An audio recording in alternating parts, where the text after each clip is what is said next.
ನಮಸ್ಕಾರ ವೀಕ್ಷಕರೇ, city news Kannada ಚಾನಲ್ಗೆ ಸ್ವಾಗತ. ನಾನು ಸಂತೋಷ್ ನಾಗಮ್ನವರು. ವೀಕ್ಷಕರೇ, ಪ್ರವಾಸಕ್ಕೆ ತೆರಳಿದ್ದ ಸ್ನೇಹಿತರ ಗುಂಪಿನ ಮೇಲೆ ಕಾರು ಹರಿದ ಪರಿಣಾಮ ಯುವಕನೊಬ್ಬ ಮೃತಪಟ್ಟಿದ್ದು, ಇಬ್ಬರು ಗಂಭೀರವಾಗಿ ಗಾಯಗೊಂಡ ಘಟನೆ ಹಾವೇರಿ ಜಿಲ್ಲೆಯ ತಡಸ್ ಬಳಿ ನಡೆದಿದೆ. ದಾವಣಗೆರೆಯಿಂದ ಸುಮಾರು 10 ಮಂದಿ ಸ್ನೇಹಿತರು ಕಾರವಾರದಿಂದ ದಾಂಡೇಲಿ ಕಡೆಗೆ ಪ್ರವಾಸ ಹೊರಟಿದ್ದರು. ಮಂಗಳವಾರ ರಾತ್ರಿ 2 ಗಂಟೆಗೆ ದಾವಣಗೆರೆಯಿಂದ ಹೊರಟಿದ್ದ ಇವರು ಬೆಳಗಿನ ಜಾವ 6 ಗಂಟೆ ಸುಮಾರಿಗೆ ತಡಸ್ ಬಳಿ ಚಹಾ ಕುಡಿಯಲು ನಿಂತಿದ್ದರು. ಈ ವೇಳೆ ಟಿಟಿ ವಾಹನದ ಸಮೀಪ ನಿಂತಿದ್ದ 7-8 ಜನರ ಮೇಲೆ ಇನೋವಾ ಕಾರು ಡಿಕ್ಕಿ ಹೊಡೆದಿದೆ. ಪರಿಣಾಮವಾಗಿ 18 ವರ್ಷದ ಹಲೀಂ ಮಾಹಿನ್ ಎಂಬ ಯುವಕ ಸ್ಥಳದಲ್ಲೇ ಗಂಭೀರವಾಗಿ ಗಾಯಗೊಂಡು ಮೃತಪಟ್ಟಿದ್ದಾನೆ. ಆತ ದಾವಣಗೆರೆಯ ಭಗತ್ ಸಿಂಗ್ ನಗರದ ನಿವಾಸಿ ಎಂದು ತಿಳಿದು ಬಂದಿದೆ. ಘಟನೆಯಲ್ಲಿ ಅಲ್ತಾಫ್ ಮತ್ತು ಜುನೇದ್ ಎಂಬುವರಿಗೆ ಗಂಭೀರ ಗಾಯಗಳಾಗಿದ್ದು, ಅವರನ್ನು ಹುಬ್ಬಳ್ಳಿಯ ಕಿಮ್ಸ್ ಆಸ್ಪತ್ರೆಗೆ ರವಾನಿಸಲಾಗಿದೆ. ಆದರೆ ಆಸ್ಪತ್ರೆ ತಲುಪುವಷ್ಟರಲ್ಲಿ ಹಲೀಂ ಮಾಹಿನ್ ಮೃತಪಟ್ಟಿದ್ದಾನೆ ಎಂದು ವೈದ್ಯರು ತಿಳಿಸಿದ್ದಾರೆ. ಮೃತದೇಹವನ್ನು ಕಿಮ್ಸ್ ಆಸ್ಪತ್ರೆಯ ಶವಾಗಾರದಲ್ಲಿ ಮರಣೋತ್ತರ ಪರೀಕ್ಷೆಗೆ ಇರಿಸಲಾಗಿದ್ದು, ಶವಾಗಾರದ ಎದುರು ಕುಟುಂಬಸ್ಥರ ಆಕ್ರಂದನ ಮುಗಿಲು ಮುಟ್ಟಿತು.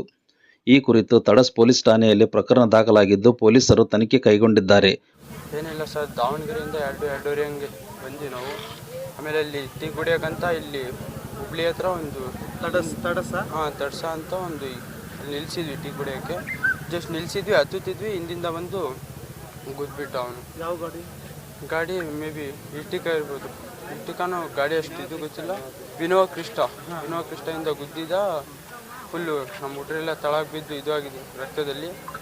ನೋಡಿ ನಾವು ಆಂಬುಲೆನ್ಸ್ ಅಲ್ಲೇ ಇತ್ತು, ಕರ್ಕೊಂಡು ಬೇಗ ಆಸ್ಪತ್ರೆಗೆ ಕರ್ಕೊಂಡ್ಬಂದ್ವಿ. ಬಂದು ನೋಡಿದರೆ 9-9:30 ಹಂಗೆ ನಮ್ಮ ಫ್ರೆಂಡಲ್ಲೇ ಡೆತ್ ಆಗಿತ್ತು. ಎಷ್ಟು ಜನ ಹೋಗಿದ್ರಿ ನೀವು? ನಾವು 10 ಜನ ಹೋಗಿದ್ವಿ. ಡ್ರೈವರ್ ಸರ್ ದಾಂಡೇಲಿ ಹೋಗ್ತಾ ಇದ್ರಿ. ಈಗ 3 ಜನ ಇಂಜುರಿ? ಹಾಂ, ಇನ್ನು 3 ಜನ ಇಂಜುರಿ ಇದ್ದಾರೆ. ಅವ್ರ ಪರಿಸ್ಥಿತಿ ಹೆಂಗಿದೆ ಅಂತ? ಹಾಂ, ಕ್ರಿಟಿಕಲ್ ಇದೆ.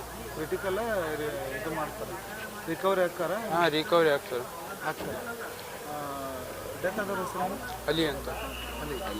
ಇಂಜುರಿ ಆದವರು ಅಲ್ತಾಫ್ ಅಂತ, ಅವನಿಗೆ ಸ್ವಲ್ಪ ಜಾಸ್ತಿ ಇಂಜುರಿ ಆಗಿದೆ. ಮತ್ತು ಸಮೀರು ಮತ್ತು ಇದು ಜುನೇದ್ ಅಂತ.